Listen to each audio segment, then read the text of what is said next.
Right. So, Amita, you have voted na for this book. I remember because Yes, yes, we because selected the book anything, based on people who yeah, yeah. voted. Yeah, I voted it. And then my daughter had a program in the Christ regarding her Bharatnatyam, so just got held up with all those things.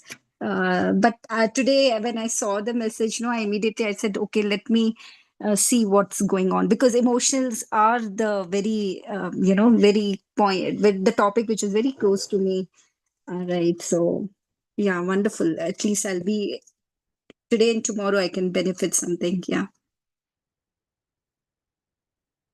Yeah, yeah, sure. Like Manisal will very beautifully leads us with her personal insights also. So that will Oh. be very valuable. Okay, okay. So it took how many days for this book for completion? It started when? Actually, it started 2 weeks back. I don't remember the date exactly, but today Okay, is the 14th okay. day of our reading. Oh, I see. Okay, Basically, we are almost to complete a 3 month week journey. 5 days okay. in a week we read, and we are on the 14th. So tomorrow will be the 15th and most likely the last. So once Oh, you will start the recording, Yes, yes, I have started already. you have started. Okay. So we'll begin reading. I'll read and maybe people can join in. Yeah, whoever wants to join. Yeah. So we have come to the concluding part of the chapter, emotional agility at work. So far what we have seen is basically how we tend to identify ourselves with our work. Primarily, that is what majority of us do. So in this kind of identification, what kind of issues happen? She has actually specifically told that we make a lot of assumptions about the situations, the people around us. We expect different things from different people, so the expectations are not very what do you say, balanced, and thereby we our understanding of situations, reading of people might affect there might be a difference between the reality and the way we are looking at things. She has also talked about hooks at the workplace, our personal hooks, that are the stories, our experiences, our way of looking at life.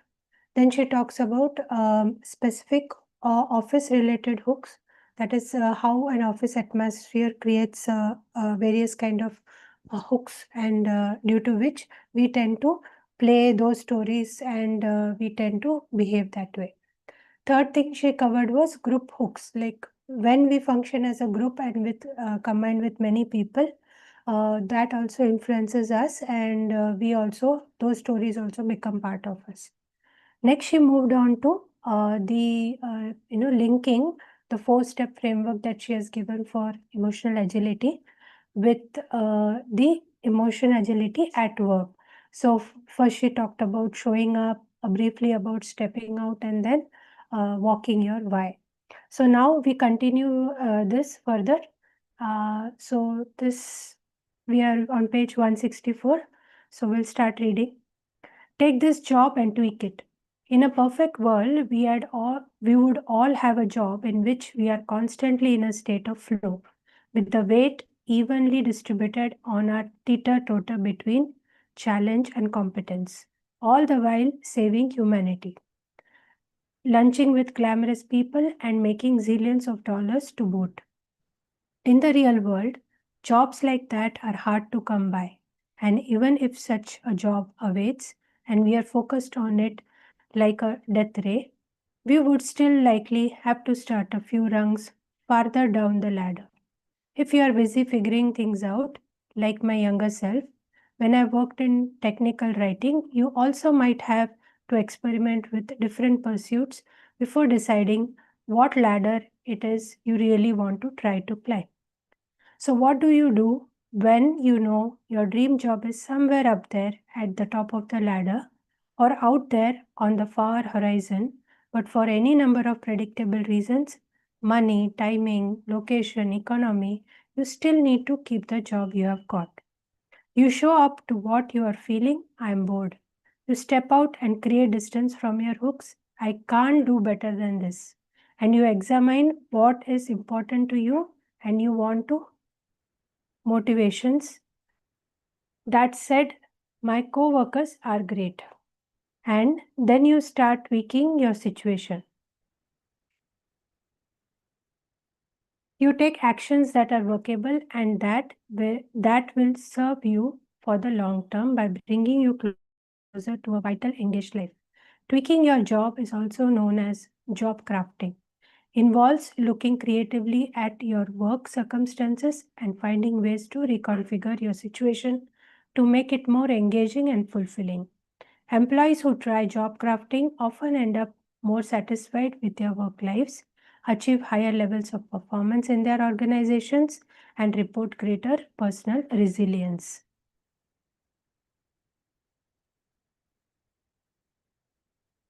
The first step to job crafting is to pay attention to what activities, either at work or outside your job, engage you the most.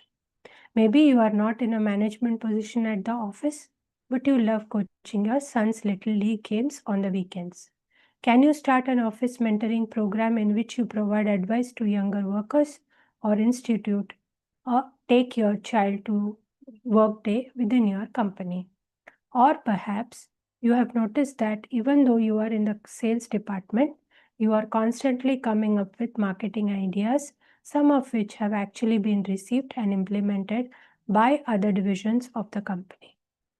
Could you ask to sit in on the marketing department's weekly strategy meetings? Could you offer to provide your sales perspective to help with the process? There's an old military rule basic training saying, never volunteer. The idea being that if a recruit raises a hand when a superior says, I need a volunteer, he or she will be stuck doing something unpleasant, like cleaning toilets. Of course, the corollary to this is that if you don't volunteer, you are likely to be voluntold.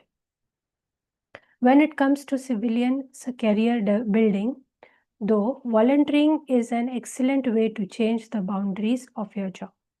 You can also practice job crafting by changing the nature or extent of your interactions with other people. Maybe you have recent immigrants on the shop floor, so go talk to them. Maybe set up an English as a second language program. Maybe get their cultural perspective on your company's current product line and use that perspective to diversify the company's offerings. You can also change how you see what you through job crafting. Maybe you recently got a big promotion, but now instead of doing the work you love, you are stuck doing managerial housekeeping. Are you just another bureaucrat now? Well, that depends on what you see as important. If you value being a teacher and mentor, a leader helping people fulfill their potential and improve their lives, then you can find plenty of creativity in managing people. Jean had the kind of menial job that no one ever fantasizes about as a kid. She worked on an assembly line at a medical equipment plant. Her job was to operate a miniature hole punch that poked tiny openings in the slender tubes that cancer specialists use to deliver drugs directly to tumors. If a hole was only partially punched, the plastic flap left behind could prevent the cancer medication from being properly delivered, or even worse, it might break off inside the patient, causing harm. Every working day for 28 years, Jean spent 8 hours punching hole after hole in narrow plastic tubing. And for those same 28 years, Jean kept a jar next to her workplace in which she placed each discarded flap. She knew that every one of these tiny bits was not just a piece of plastic, it was a potential life saved. This jar helped Jean find meaning in what otherwise might have been the world's most profoundly dull work. She only had to look over at her jar to understand the importance of what she did. It was her version of those patient photos attached to the radiologist's case files. Job crafting, of course, has its limits. You can't just stop doing the task you were hired to do while you experiment with different career options. And it's possible your company won't have the resources to help you implement your lofty ideas, no matter how great they are. That's why it's important to be open about the process. To get buy in for your job crafting ideas, you have to focus on ways to achieve what you want and also create value for the organization. You have to build trust with others as well, especially your supervisor, and then direct your efforts toward the people who are most likely to accommodate you. Your manager may even be able to help you identify opportunities for distributing tasks in complementary ways. After all, your dreaded assignment may be your coworker's dream opportunity or vice versa. No amount of crafting will allow you to create the perfect job, as if such a thing existed anyway. When you are starting from a position that's totally wrong for you, job crafting was never going to make me happy, for instance, as a technical writer, no matter how much I tweak my situation. Which is why, yet again, it is so important to show up to all your emotions and learn that from the negatives as well as the positives. By being emotionally agile, we can use the wrong job to gain the perspective, skills, and connections necessary to get to the right job. In the meantime, we can use emotional agility to make the most every day of the job we have now. That's how we ensure that we are not just making a living, but also truly living. So here we conclude on this chapter. Next chapter is on raising emotionally agile children. Today's parents are probably the most knowledgeable and conscientious in the history of the planet. Maybe that's because we have fewer children than previous generations did. Perhaps the trend is reinforced by the same connoisseur impulse that has popularized handcrafted beers and locally sourced and also thoroughly provenanced vegetables. Whatever the reason, as capitalism has gone global and the world has become far more competitive, we no longer believe that our children's success can be left to chance. In an economy in which the top 1% can afford luxury beyond belief, the bottom 20% can barely afford to eat, and those in the middle have to scramble like crabs in a barrel. Modern parents have taken a more curatorial approach toward childhood, with each very deliberate decision directed toward getting their offspring into the best college they can and ultimately into the kind of career that might possibly allow their kids to have a decent life. At the same time, our collective focus on self esteem has expanded. It's a well meaning reaction to colder, more authoritarian parenting styles of the past, which had plenty of psychological damaging side effects. But in our attempts to raise our children to be more capable and confident, we are now hyper attuned to shielding them from any adverse experiences that we worry may shatter their physics. In a misinterpretation of Dweck's acknowledge the effort, not the result theories, children are often rewarded for simply trying, receiving an A for effort or a medal just for showing up. Unfortunately, these efforts underestimate a child's ability to learn and grow from experience and can have a host of unintended consequences. Often the exact opposite of what we had hoped to achieve. For one thing, a focus on achievement promotes a very narrowly defined concept of success. That is, getting a certain kind of job that presumably will allow the child to earn a certain level of income. But that narrow focus on specific preordained paths to achievement is even more dubious because it assumes a static world. When, according to projections, 65% of today's elementary school age kids may end up doing work that hasn't even been invented yet. And there's ample evidence of that trend already. The top 10 jobs in the country in 2010 didn't exist in 2004, and the pace of innovation has only increased since then. To make matters worse, there's a growing cohort of kids on today's college campuses who did everything right in high school, aced the SAT, got into a fancy university, and find the academic work a breeze, but are completely baffled by life. They have no clue how to deal with a roommate who's a slob, or a romantic interest who just isn't that into them, or for that matter, with their micromanaging helicopter parents who show up for unplanned visits, surprise, and continually check in to see how things are going. In her book, How to Raise an Adult, Julie Lightcott Hames, a former associate vice provost at Stanford University, calls these young people existentially important. She cites studies showing that they often have rates of depression and anxiety comparable to those of incarcerated juveniles, and that they are less open to new ideas and take less satisfaction in life.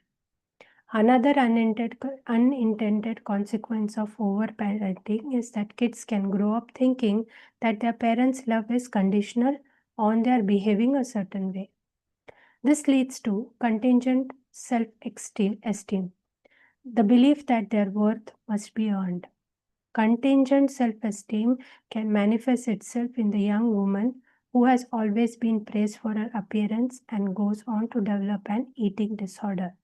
But it can also be visible in the overachieving student who studies hard, earns top grades, becomes class president, and maybe gets into a top school, but who falls apart when she underperforms on an exam. Or the athlete who trains every day and becomes star quarterback, but then shuts down when he flubs a key play in the championship game. Even parents who would never go so far as to hover or micromanage still want their children to live healthy, productive, successful lives, which makes it hard for any parent, especially when the road gets a bit bumpy, not to intervene and push a child down the path they see as best. No matter how hard you try to ensure that your kids are successful, happy, and safe, though you can be sure that temptations will arise and that challenge is inevitable. You can't predict, and neither can they, a fender bender, a botched match test, the party at which everyone is guzzling beer, or the honor student buddy who suddenly develops an interest in shoplifting. Nor can you ensure that enrolling a child in Mandarin Chinese lessons or whisking your kid off to coding class will guarantee him or her acceptance into the college of their choice or into a stable and fulfilling job down the line. In our increasingly competitive and unpredictable age, one of the best things parents can do to help their children thrive is to teach them the skills described in this book. Emotional agility is like a vaccine that helps inoculate kids against being overwhelmed by the moments of unpleasantness that life no doubt has in store for them.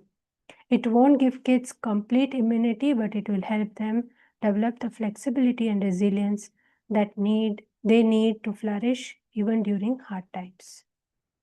Anyone would like to take over from taking the plunge? Yes, I may. Yeah, please. Taking the plunge. The summer my son Noah was 5 years old, he and I were steady customers at the town pool.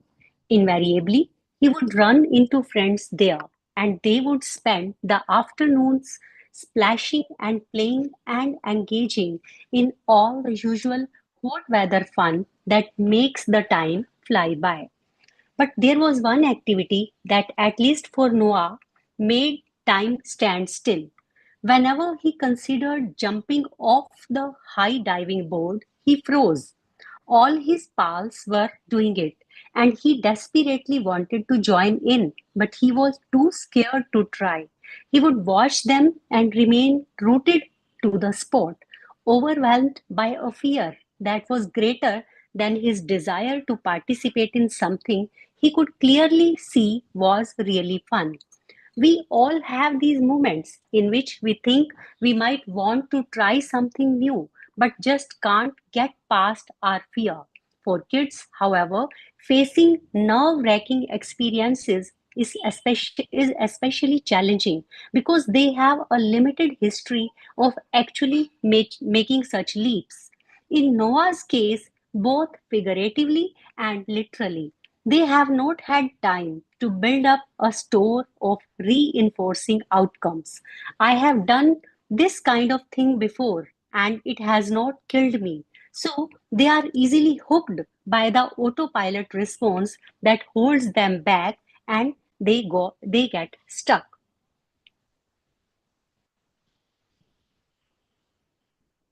Life is full of diving boards and other precipices, but we have seen throughout this discussion of emotional agility, making the leap is not about ignoring, fixing, fighting, or controlling fear or anything else you might be experiencing. Rather, it is about accepting and noticing all your emotions and thoughts, viewing even the most powerful of them with compassion and curiosity, and then choosing courage over comfort in order to do whatever you have determined is most important to you. Courage, once again, is not the absence of fear. Courage is fear walking, or in Noah's case, fear diving. Of course, a child's fear often stirs up a parent's own fear of fear. We are afraid of what our children's reluctance to embrace an experience will mean for their development, or God forbid, what it reflects about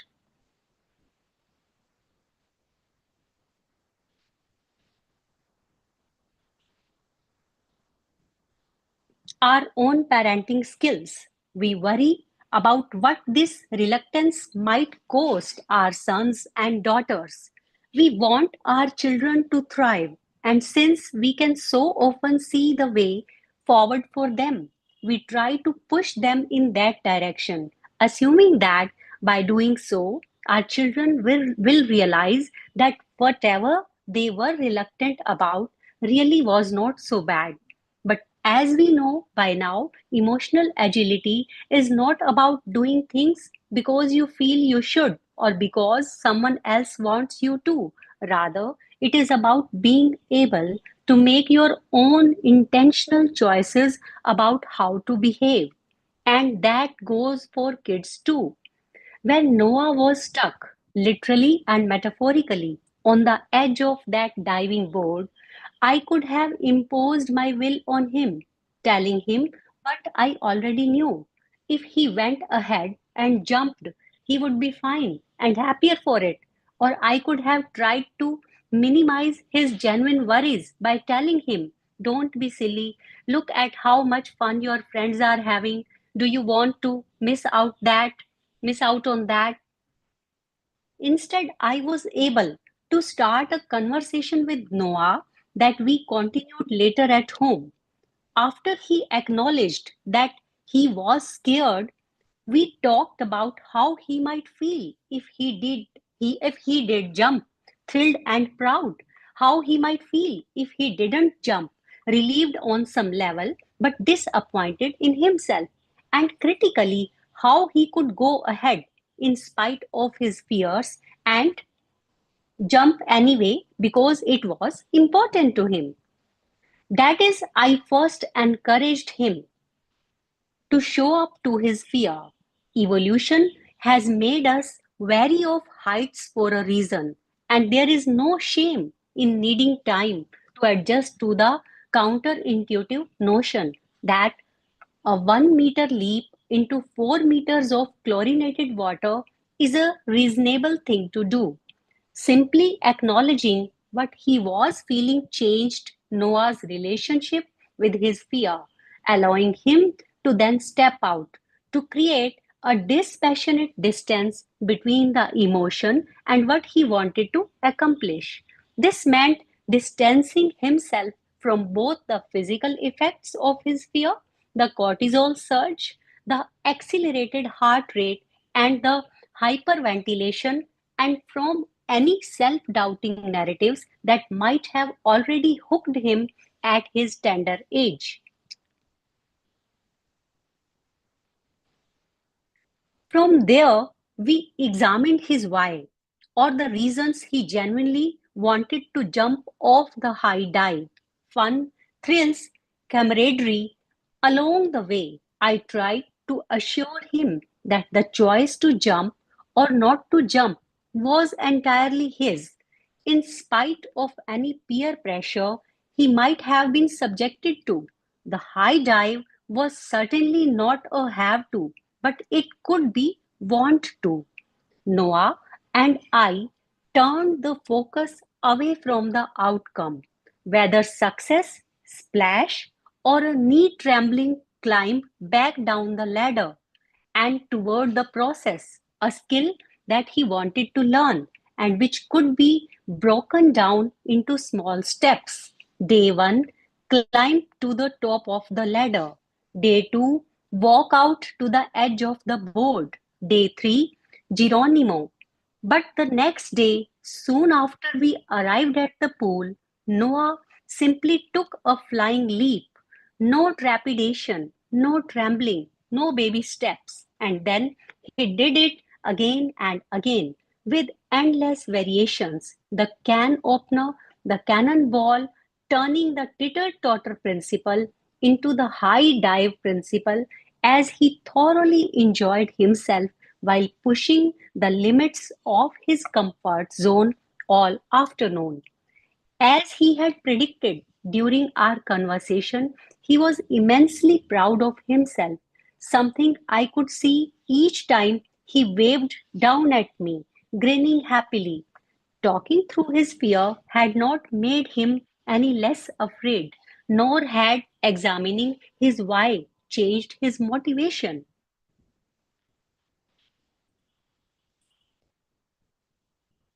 He had always wanted to jump, but until he had unhooked from "I can't do it" narrative, he had not been able to fully engage with the strong intrinsic desire that had been there all along. Of course, the biggest lesson Noah learned was not about diving or not diving. In acknowledging yet distancing himself from his emotions and connecting with his why, he learned how to unhook and keep going despite his fear. When we guide our children through these basic steps toward emotional agility, we give them a lifelong tool. Every time they take a leap, not of recklessness or blind faith, but of eyes wide open volition in spite of fear.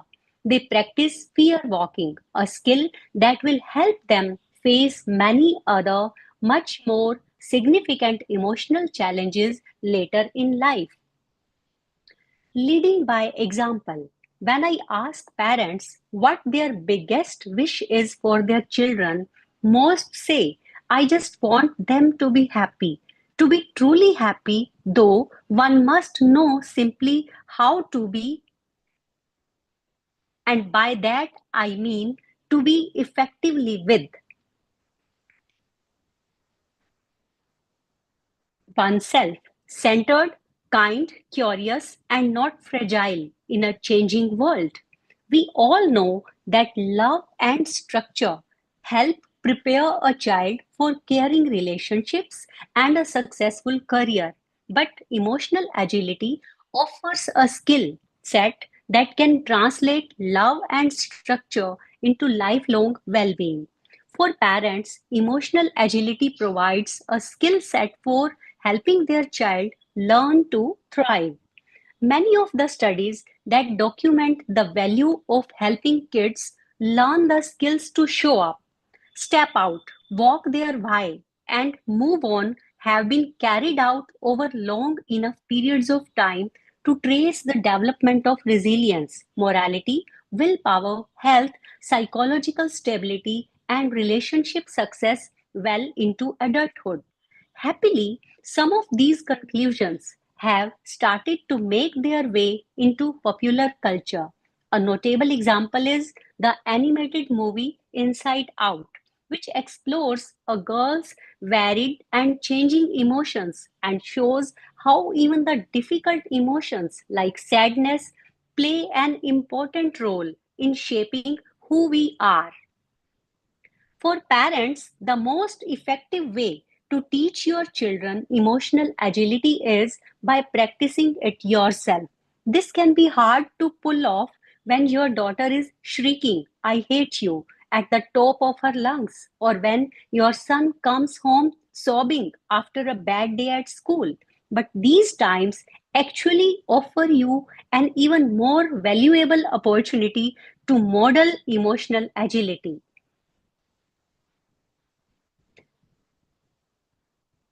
You model critical skills when you step out of your own emotions and respond calmly and compassionately, seeking to understand why your child feels the way he does, instead of rushing to respond to your own feelings. I have a PhD in this stuff, but trust me, I have been known not only to let my emotions get the better of me, but also to make the story about me. When Noah was an infant, I took him to the doctor for his first round of vaccinations. There Noah was, in his calm cocoon of existence and at peace with the world. But the moment the first needle struck him, he started screaming. To a new mother like me, his look of stark outrage seemed to say, I trusted you. How could you do this to me? I wanted to comfort him and rushed to say exactly what most parents do in these moments. It's okay, it's okay. Noah continued to wail, and the nurse continued to do her job. But as she did, she turned to me and said something I will never forget. No, it's not okay, but it will be okay. She was absolutely right. How foolish of me to tell a person, even a baby who had just been brought into a cold room and handed over to a strange woman who was now poking him with needles and terrifying him, that this was all okay. I was dismissing Noah's very clear and immediate, albeit pre-verbal feelings, denying the very painful reality of his experience. In essence, I was telling him to bottle it. By the time my husband, Anthony, came home, Noah was well over his anti vax protest. I, on the other hand, had been trashing myself for hours. I had spent years studying emotions. I should have known better. Then again, all my geek work aside, I was a new mom, and this was the first time I had ever seen my child in such distress. And however ineptly, I would simply wanted to comfort him. As soon as Anthony stepped through the door, I told him the whole story. Can you believe Noah was crying? And I said, it is okay, it is okay. Anthony, who is very practical doctor type but also very funny, looked at me as I ranted. For a moment, he remained completely silent, but then an amused smile came over his face and he responded, it's okay, Sue, it's okay. Seeing you, seeing me. By being emotionally agile yourself, you will help your children learn the same skills. However, there are other, more proactive steps you can take. Remember, display rules from chapter 3. These are the lessons we teach our kids about what is and what is not an appropriate emotional response to any given situation. In extreme cases, a display rule might manifest itself through a directive like buck up, big boys don't cry, which signals to a child that uncomfortable emotions are signs of weakness and to be avoided. In less obvious cases, we might try to dismiss a child's frustration or sadness. Oh, he is just tired. He's just tired. Or she's hungry. Or it's a phase. Other times, we sugarcoat their distress. Oh, honey, you know, you don't really feel that way. Or it's okay. or it's okay. Yes, guilty as charged. Even when these messages come from a place of love, they can still be counterproductive. We can also fall into the trap of trying to fix whatever is wrong. Our child comes home from school and says, "No one will play with me." And we might rush in with, "Don't worry, I will play with you."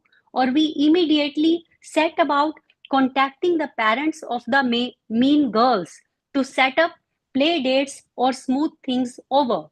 These are perfectly natural and understandable ways we try to remedy a loved one's unhappiness.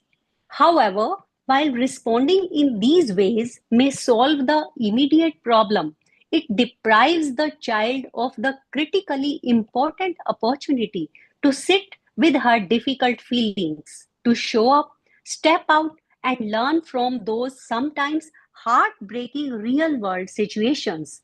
They also inadvertently signal to the child, "I don't trust your ability to problem solve." On the other hand, when you take the time to let your child acknowledge her feelings and reassure her that these emotions are normal and healthy, you go a long way in helping your child develop the tools she will need to grow into a productive, emotionally agile adult. The largest of the ethnic groups in South Africa, the Zulu, greet each other by saying "Sawubona," which literally translates as "I see you." What is being implied is that by seeing you, I actually bring you into existence. I love this sentiment because it perfectly encapsulates the first step and one of the most critical of teaching emotional agility. By simply letting our children know that we see them in full, clearly, and without judgment, we signal that we accept and validate their emotional experience.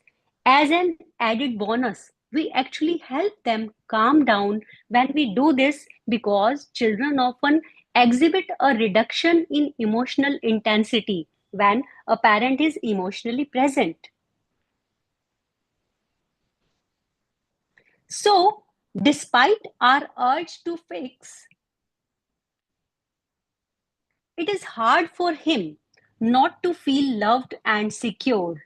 I am sure we have all watched toddlers on the playground run off to explore something new, only to look back to make sure that caregivers are still there, all the while trusting that they will be. It is this sense of security, what psychologists call secure attachment, that is at the heart of any child's ability to go forth bravely into the great wide world. Secure attachment is the stabilizer of a child's emotional life right on into the middle school and adolescence and on the formation of his or her adult relationships. A child's sense of secure attachment, this idea that I, in all my glory as well as all my stinkiness and imperfection, am loved and accepted, allows him not only to take risks in the world but also to take risks with his own emotions, knowing he will not be invalidated, rejected, punished, or shamed for feeling whatever he feels. He can test out sadness, happiness, or anger and figure out how to manage or respond to each of these emotions in turn. A child who feels free to experience the full range of emotions without fear of punishment or the need for self censorship learns some key lessons. Emotions pass, they are transient. There is nothing in mental experience that demands an action. Emotions are not scary, no matter how big or bad any particular feeling seems in the moment. I am bigger than it is. Emotions are teachers. They contain information that can help me figure out what matters to me and to others. To be clear, while raising emotionally agile children requires that you acknowledge and accept their feelings without rebuke, it does not mean you need to tolerate tantrums or irrational behavior. You can let kids know their feelings are real and just as important as anyone's else. I see you are really annoyed with your baby sister. And yes, I understand that right now you want to give her away without suggesting every feeling should be acted on. This is where the stepping out comes in. By helping your child learn to label the emotion, gain perspective, and put distance between the impulse and the action, you are reinforcing the idea that while they don't need to restrain their feelings, they do sometimes need to restrain their behavior.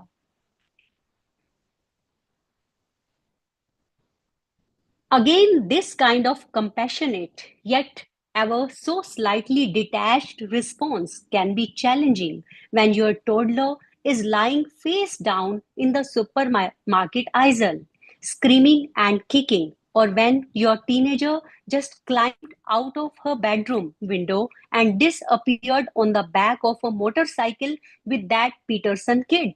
But for both parent and child, it is the showing up part that lays the foundation for the stepping out, the unhooking that keeps our toughest emotions from getting the better of us.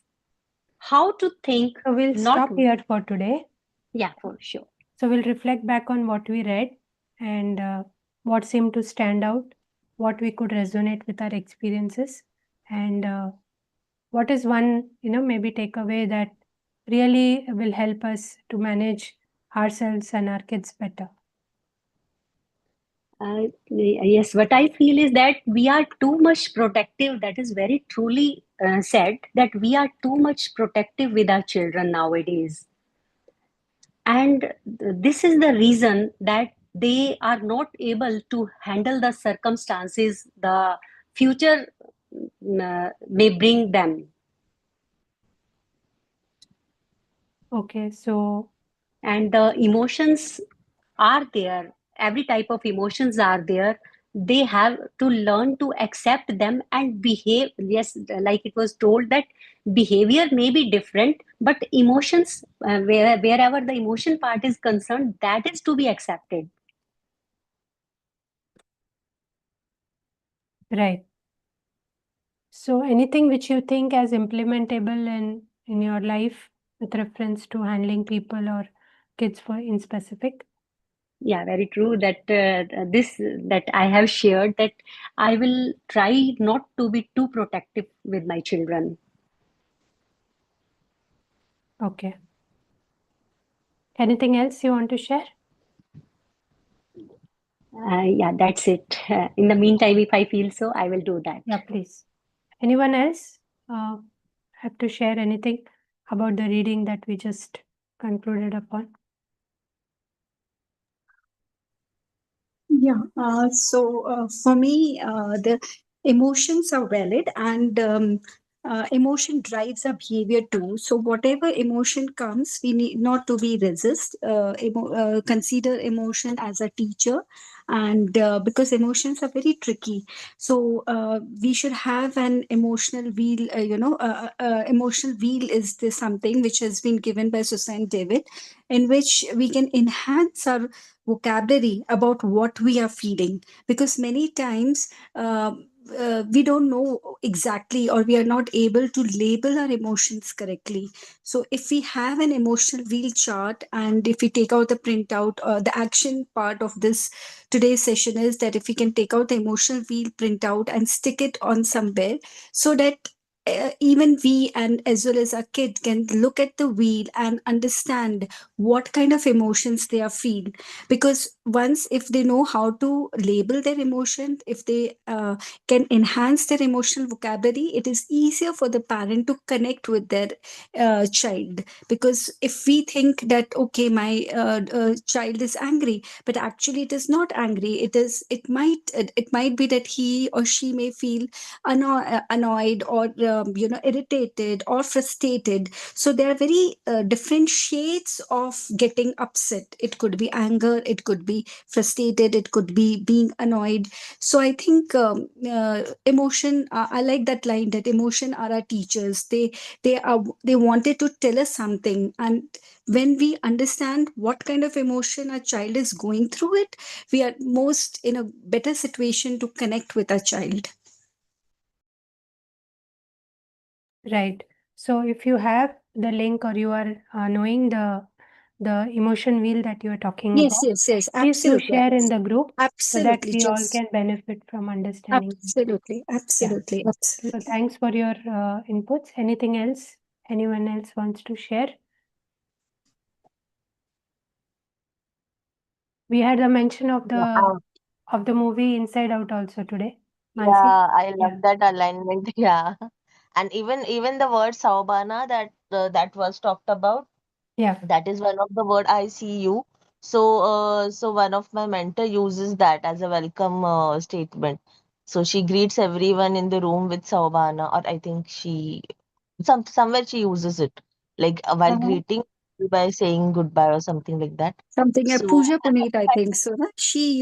Puja uses a lot. Pooja Yeah. uses it. Yeah, yeah, Pooja. Are you also from her, this thing? Anything under? Have you done anything under Pooja, like Somita? Just Yes, yes, curious. yes, yes, yes, yes. I did it. I did it. Last year I did it. Yeah. A life coaching, Okay, great. coaching certificate. Yeah. Okay, okay, okay. Yeah. So I've done TTT with her. So yeah. Okay. Okay. So so yeah. So that I liked, and basically, uh, so that is one, and then I could connect with that, and then love this one statement that was there where it where they shared that for making the kids emotionally agile, parents have to reflect it by becoming emotionally agile first. So kids will learn through this thing. And one thing that I just remembered of, like we have seen in especially in our Indian culture, we are not very expressive of our emotions like love and affection and kind like all of these things. It's more of an act of service in the households through which people express their loves.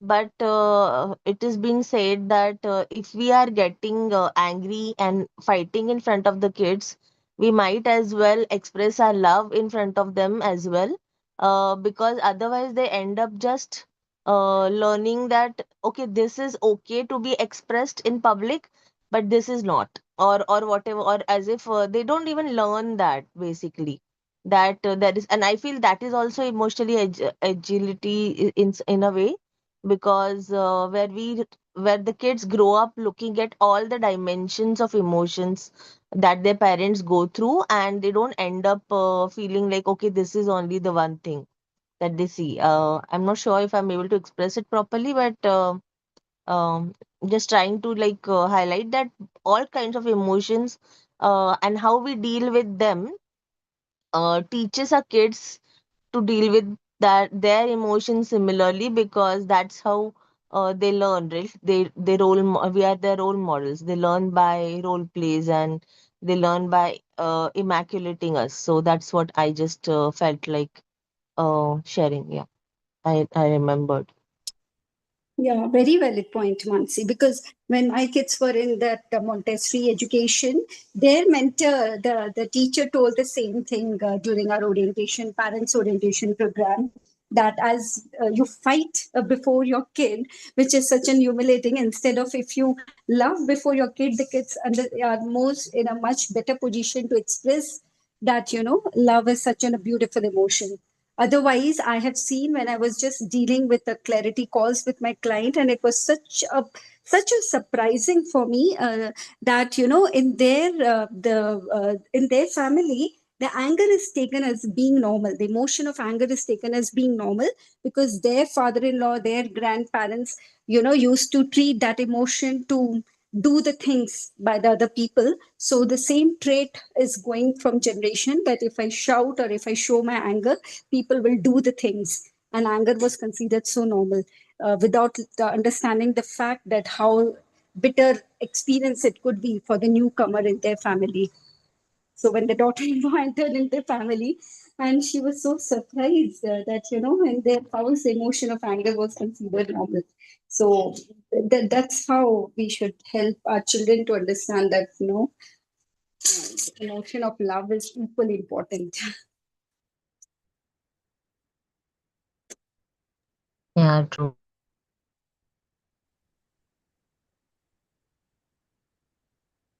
Yeah. So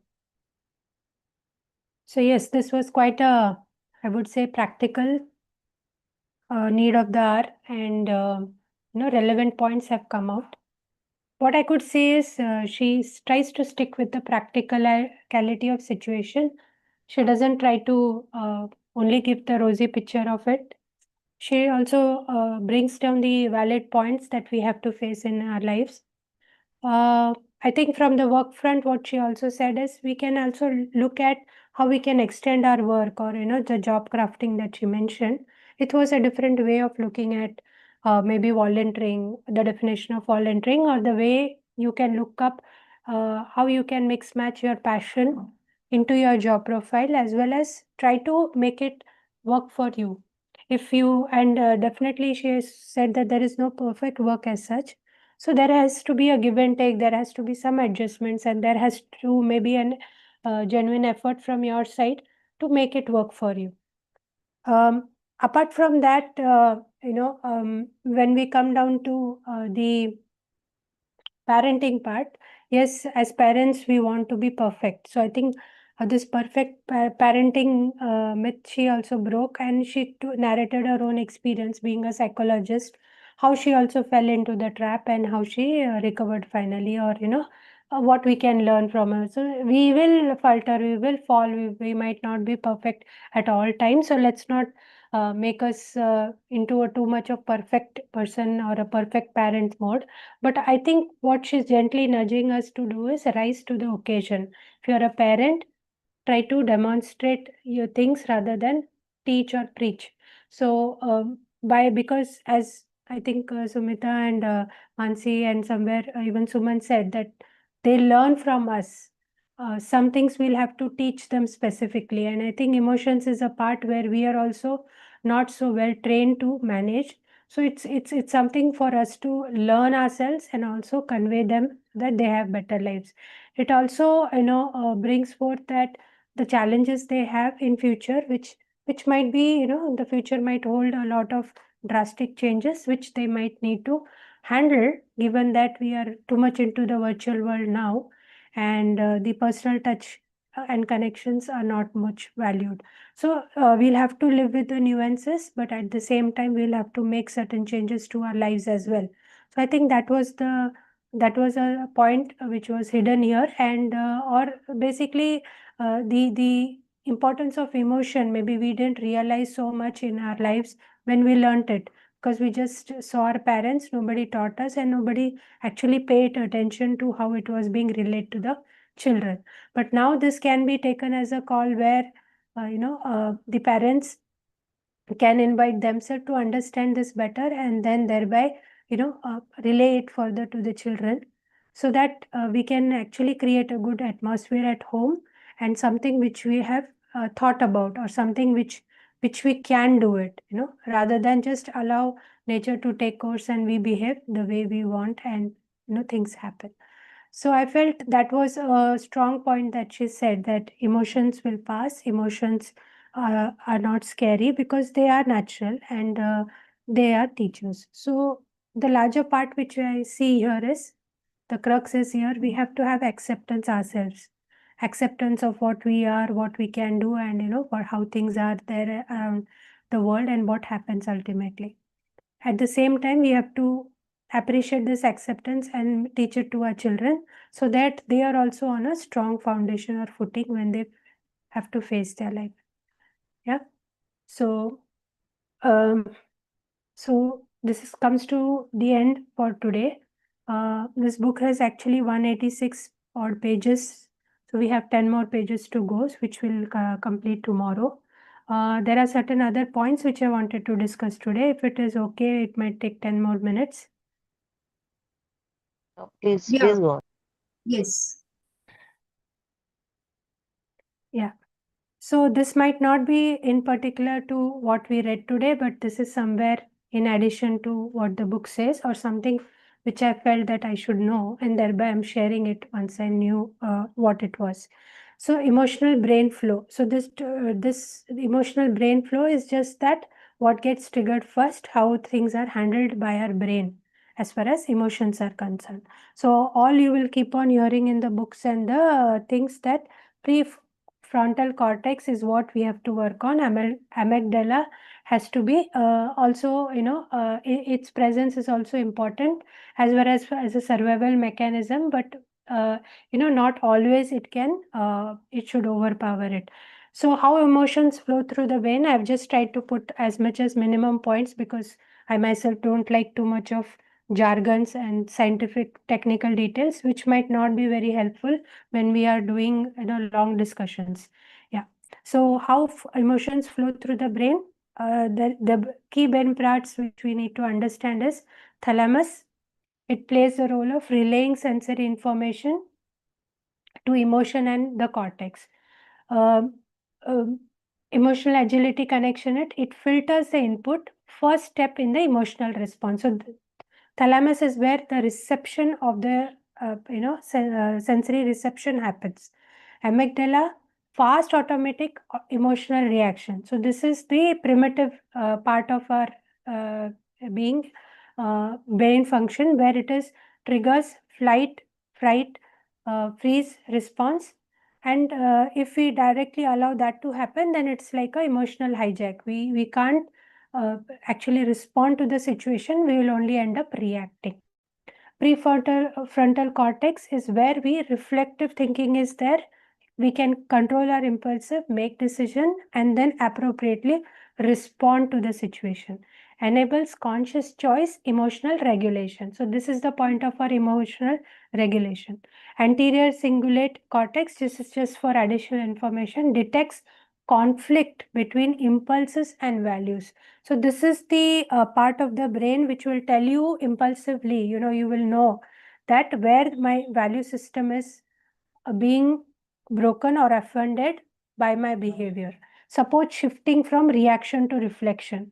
So this is a part which gets automatically triggered, but it needs the support of prefrontal cortex to actually regulate the reaction or the response. To give a response, it has to work with prefrontal cortex. Just the anterior will not be able to shift it because it doesn't have that regulatory understanding or ability. All it can do is understand or sense or be aware of this conflict, between the values and what you have actually done.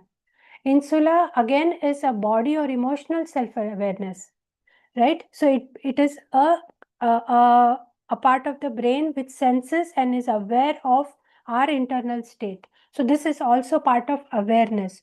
So if you say, seeing this, that insula and anterior cortex, if are there, then we have to be very, very in touch with our internal states, and we should always be able to know where our values are conflicting. The answer is yes. It can it should be awake, and we should be readily able to identify this. But over a period of time, this also goes into kind of a pattern. If you are actually using this and actually that muscle is built, then these will function appropriately.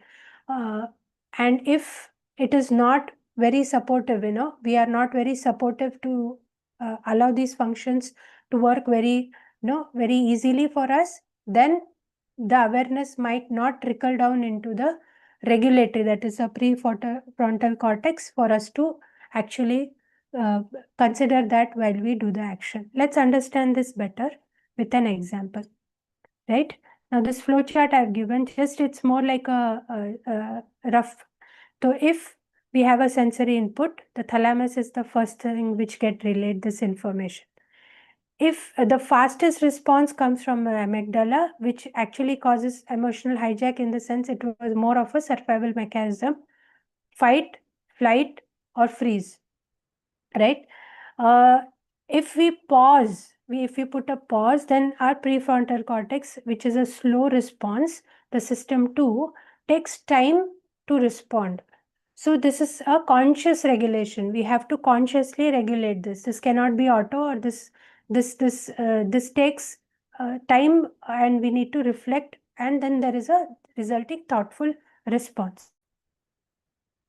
So taking an example, Ram's proposal is challenged in a team meeting. So amygdala, if reacts, what will happen? Ram feels threatened, anger rises, a quick emotional hijack happens. So without agility, meaning without the pause, without allowing the frontal cortex to regulate this thing, what will be the reaction? Ram might snap back or shut down, escalating conflict. So you might just make a knee-jerk reaction. She will show his displays anger in full force, and there can be continuing conflict due to that. But if, say, there is a pause and there is this, emotional agility, the four points of the framework is given. If that is followed, then what will happen? Ram notices his anger arising. I feel resistance. So he feels a resistance. He names the feeling without judgment. He reframes it. This is a challenge to the idea, not me personally. Then he has to choose a calm and constructive response. Thanks, let's explore this further. Right? Or ask more question to understand where the other person is coming and why his point is still valid, because what the other person is saying might be different, right? So this is the necessary pause that one requires before making the direct reaction or allowing the natural pattern to work. Now, why this matters? As I said, immediate impulsive reaction will happen if we go into the normal pattern behavior or rigid reaction mode. While in Agile, what will happen? Observing emotions and creating space will give the prefrontal cortex to engage in the situation. It will give time for it to think and then respond. Taking feedback as personal attack. So if we are rigid, then everything will seem like a personal attack. But if you actually use emotional agility, then we can separate the self-worth from the situation. This is not about me, but this is something which is maybe important for me right now. Reacting defensively. So it will be more of a reaction if we go with the rigid reaction, the patterns that we are used to, versus emotional agility will help us respond thoughtfully. Again, we can have values and our goals as our directive to it. Then rigid reaction will actually aggravate the situation, blow it up. Maybe it will not help us to achieve our goal, right? But emotionally agile is more like a allowing for a dialogue. It is it is allowing for different perspectives to flow in and extend everything as a collaborative effect, collaborative perspective, rather than looking at how I am isolated or I am not right in the fit into the entire system. So trying to understand is what is emotional agility all about. So the key points here is emotions always happen now, even though when triggered by past memory. So you are also feeling the same emotion today. Maybe your past memories are triggering it, but the emotion always happens in the now. Language shapes how we experience emotion. I am angry versus I notice anger rising.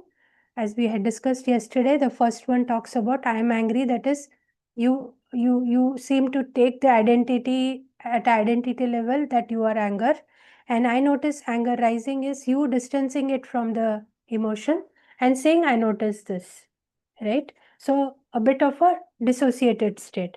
Emotional agility activates brain regions that allow us to pause, reflect, and respond rather than react.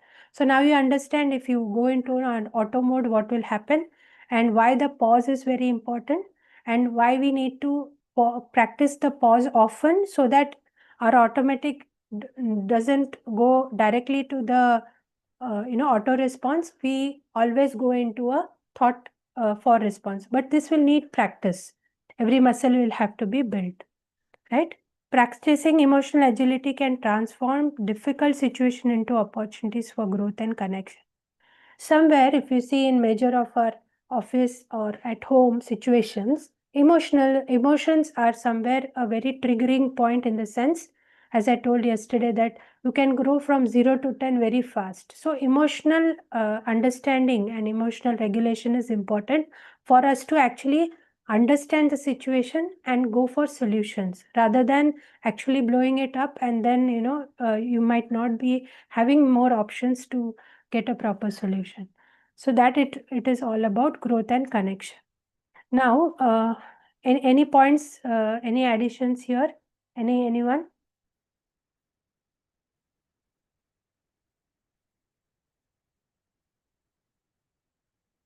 Okay. So in this group, there was a book, Dose Effect, I think. It was, there was a summary which was posted there. So from the summary also, in relation to emotions, whatever is there, I tried to summarize that how certain routines, certain neurochemicals are also affecting us. And they are actually, affecting our emotional ecosystem, or the ecosystem within us, which is very sensitive to emotions. And if we have a strong ecosystem within, with these proper neurochemicals being there, then we can have a much more better way of handling emotions. So I've just tried to bring out points which can support our discussion today. So power of micro habits has been mentioned there. So they are basically they're talking about the 4 neurochemicals: dopamine, oxytocin, serotonin, and endorphins. So they say dopamine is all about motivation and focus. So the micro habit that they have said, that what will help us to have this dopamine is 10 minutes goal setting in the morning. So this goals has to be set in such a manner that they should be achievable goals, so that once the goal is achieved, right, the dopamine secretion happens well. Then oxytocin. Oxytocin is basically connection and trust. So this has to come from connection, from talking to people face to face. This can also happen when you actually feel a gratitude for your situation, or give a compliment to people and then connect with them in that manner. So a habit which can be proposed here is call a loved one or express appreciation, right? But more so, I would say here we can meet people, at least casual strangers, and just have a minute or two of talk. And that itself can raise our vibration to a different level. Seroto- Serotonin is basically confidence and stability. So if you see, stability also is physiologically, as well as the the mind and brain part of it, both sorry, the body and the mind part of it, both have to work in together, and has to be maintained well. So walk in nature, sunlight, journaling is what is suggested here. Actually, it talks about, serotonin is basically how you look at yourself, the self-worth, right? It also is about whether you talk negatively yourself or positively. So it is more like how you are maintaining the ecosystem within. Is it positive largely, or is it negative? Is it growth oriented, or is it fixed? Are you able to at least look for options, possibilities, or it is more on the negative side where the focus is going? So that all this serotonin will decide, and for that we will have to actually do certain things, or at least whatever we are doing, we'll do it bit more religiously, consistently, so that we understand that these are the added benefits, or these are the real benefits that we are getting from this. Endorphins. Endorphins are basically for pleasure and pain relief. So basically, laughter is the best way to have this, and also creative endeavors.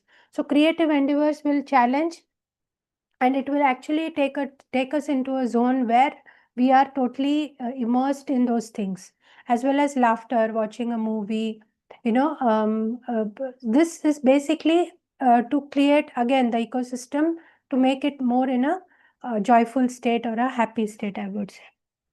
Yeah. So basically, this is what I felt as a part which we could discuss from that book. Now, why we have to do this? They have mentioned briefly mindset shift. So this will gradually bring a mindset shift within us. Power urges a shift from passive consumption to intentional living. Again, this they had linked up with our today's era of digital. All the we have virtual world and we have lost connections. We don't have time for many things, and we actually don't appreciate things the way we used to appreciate because we are not connected to even nature also. So these things, if we focus on, this might bring a internal shift within, that we cannot passively consume, but we will live with more intention. We'll be in the present. We'll live more lively rather than in the virtual world where it is more attractive. But if these habits are there, it will bring us back to the normal, right? He provides frameworks for dopamine triggers versus dopamine investment. This is about that book, Dose, which I just mentioned, where scrolling is a trigger and learning or exercising is an investment. So we'll have to somewhere stop scrolling, acknowledge or accept that these are impacting us much more deeply than we actually feel, and then course correct and do and build a proper internal environment for us to actually adapt the new habits which we are wanting to adapt. So this is just a small chart, again the summary of happiness chemicals and how to hack them. Right? Anybody would like to add anything here? Any experiences, anything? You can also go through the I think Viren has shared it in the group. He has shared the summary of that book, and it is more, I think, more or less, I think I've covered it, but you can, go back to it if you have any questions or even refer the Yeah, book. I think Viren shared it. I did not Yeah. really go through it, but now I'm curious and I will like thank you. Yeah, Thank this you for is what sharing that. briefly mentioned there, but I think you can, if needed, you can go through the book, because what I understand from his comment was there are more some detail, small habit changes which has been suggested in the book. So anyone who is really interested in this can pick that up and actually try to do things which will help them in reality, rather than it just being on, a list which can be done, but may not be done by me right now. Yeah. Wow. Yeah. So you can continue, man, because in the end, after you finish then we'll just recap all your points, how beautifully you have, took all the points and said it in a very beautiful way. So just we'll do the Yeah, recap. I'm done with my Oh, thing. okay. You can go ahead and Wonderful. share whatever you want to share. Yeah. Wonderful, wonderful. Mansi, I would really wanted to have a look of if everybody can come on camera, because I have heard about Mani Selvi a lot, but I've never seen her. So how beautifully she has taken really a lot of effort to, undergo the emotions and so detailed. So can we have one picture, or or can have on camera, so that I can personally connect you? I know Mansi a lot, so I've never Maybe interacted we with can Mansi. talk later, Samita, Absolutely. because Sorry, I might time is not getting be late. in the right. Yes. Yeah. Yeah. Oh, okay, no issues, no issues. So, just what I wanted to, what I have understood in your summarizing part is, like, when emotions are high, the intelligence is low. That's the basic in a very सहज भाषा में जो हम बोलते हैं कि our survival when because if we understand the historic from where the hunter gatherers period where we were being into it, and at that moment of time their fear was a valid fear, And but now the fear is not a valid fear, it is a virtual fear.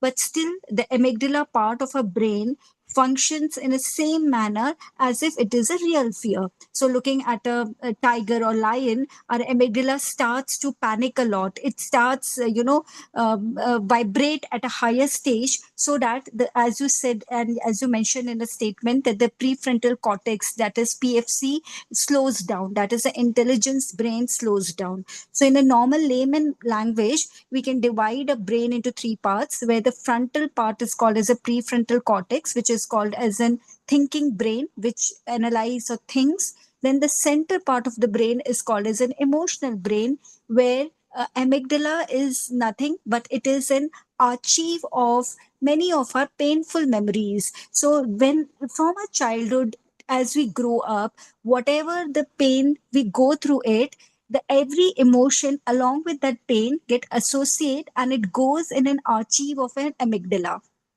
So now in future, if you experience the same kind of any painful moment, amygdala act as a radar. It is keep on scanning your environment and it helps us to alert us. See, this pain, this incident has, and that's how it trigger our emotion. That okay, in the past this incident has created this kind of trigger, so amygdala starts triggering it, and when amygdala starts triggering it, our prefrontal intelligence brain gets slowed down, and it is very easy for us to go into that fight, flight, and the freeze mode.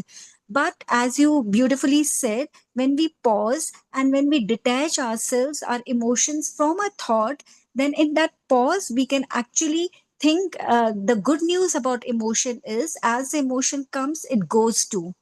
So if we do that 10 to 15 seconds or 90-second pause period, it will help us to detach our emotion and we can see the emotion in a very objective way.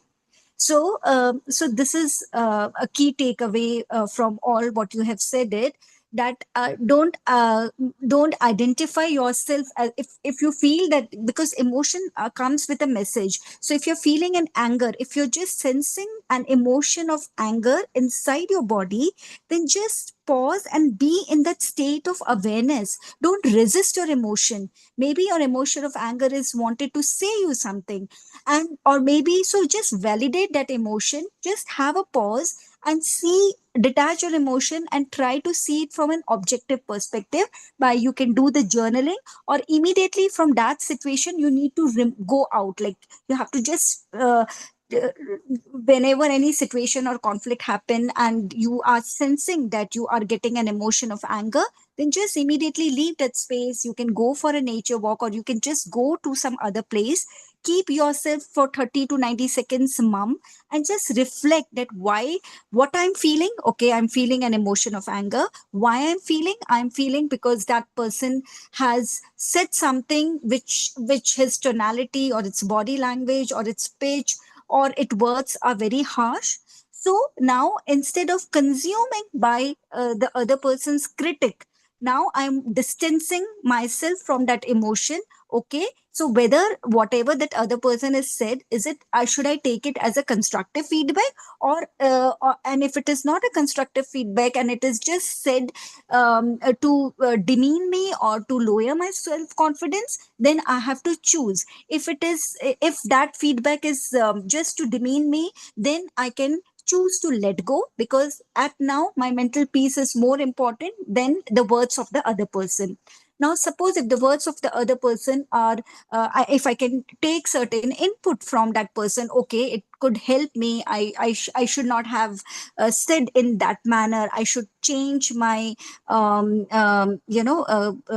tonality, or I should use the right kind of words. Then I'm taking that other person's word in a constructive way. So again, the power of choice is on me, whether the critic or abusive or harsh word which I get it from the other person, should I consumed by it, because other person's word doesn't says our reality.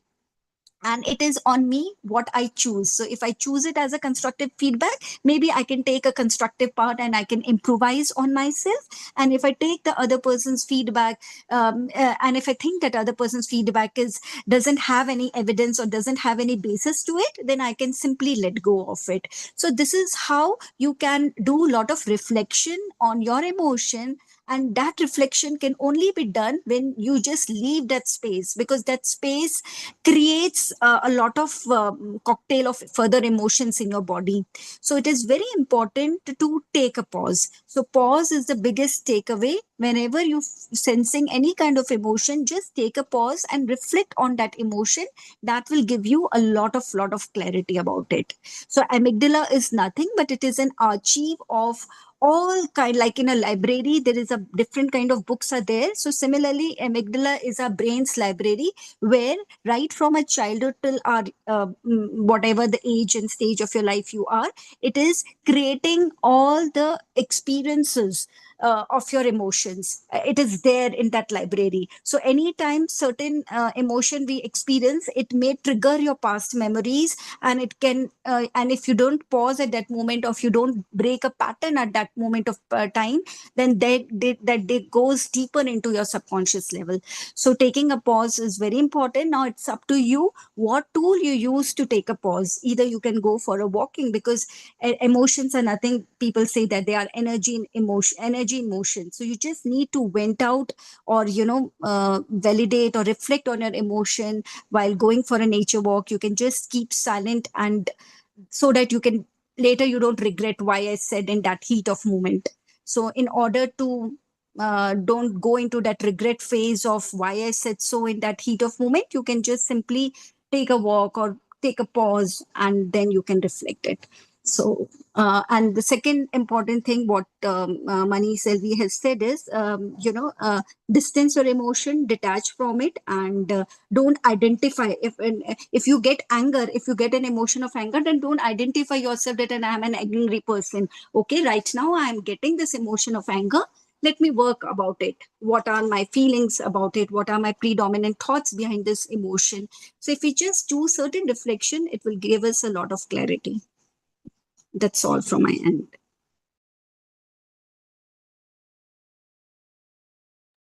Yeah, so thanks, Somita, to add your perspective here. So anyone else would like to add, share anything specific? No, I'm done. Thank you, Sumita, for adding that additional information for us. It was helpful, yeah. And Yeah, Manisil, we connected with the dose and everything. That was excellent. Like, thank you for all that effort. Yeah, Manish, go on. yeah. Good afternoon, all. See, my take on emotions and all that, because I feel, emotion is handling emotion is very vital for us in every aspect of life, because this is how, based on the emotions, we act right or wrong, right?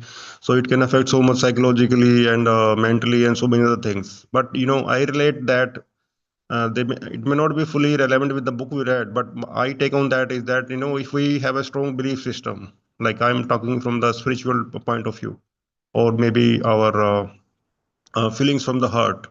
If you have a strong belief that all emotions are within your control, right? Just doing that visualization, that mindfulness and all that, I think that can make a great impact on handling the emotions, because we act only based on our beliefs, our past experiences, what we have learned. But from the spiritual point of view, because our heart knows more than our mind, or what we know as of now. And if we go into our past life also, you know uh, we can laugh at the challenges that we had 5 years back. So that is a strong proof that we have the power to handle emotions. Like, we only gave up because we were not aware of our belief system. Like, okay, uh, the power of our you know our heart, or say as a human being, you're like, a human is the most beautiful creature on earth, right? And the power of art, like after reading the books and so many books around that, if you do anything from the heart, like meditation, mindfulness, talking to people, the power of love, if you attach that power of heart, heart is basically the language of love. So if you truly live with that belief system and that compassion in every act of life, and just thinking that nobody can affect our emotions, it's just as like a speed breaker on the road. It will come sometime, but that is only going to that is only a moment that you face the breaker and you just slow down and just keep going your way. So I think we can build a strong belief system that every emotion is under your control, and practicing meditation, mindfulness, journaling, and so many things. You build on your muscle to handle that emotion. But I strongly feel that if you have a strong belief system, everything is under the control, whether it is emotion or any other challenges of life. So I think when I face any emotion, like uh, what I read in a book, like coming alive, you know, we should practice all uh, expected bad emotions, like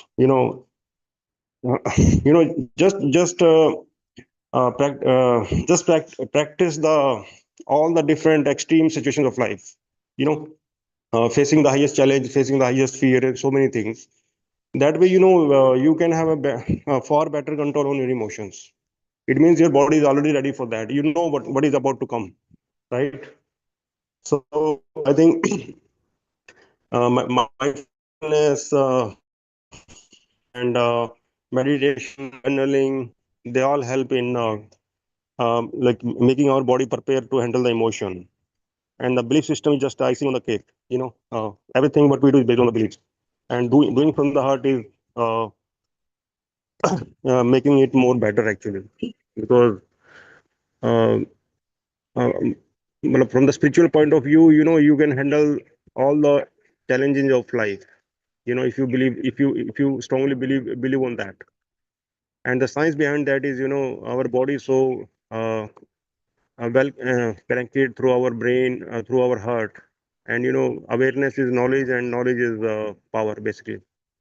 So with all this awareness that we had from this book and getting aligned with our spiritual context, belief system, and the power of the heart, I think they all work together to handle all these emotions and live a virtuous life. Yeah, thank you. Thanks, Manishi, for connecting it with the other learnings. Yeah, you have broadened the perspective. Yes, beliefs are the core things, and yeah, love is the most, I think, beautiful and important thing for us. It's a need as well as it's the most challenging emotion also to handle at times. Yeah. So with this, I think we can call it a day if no one else has any other point. I think yes, we are done. Yeah. Thank you, everyone. See you tomorrow then. Bye. Thank you. Thank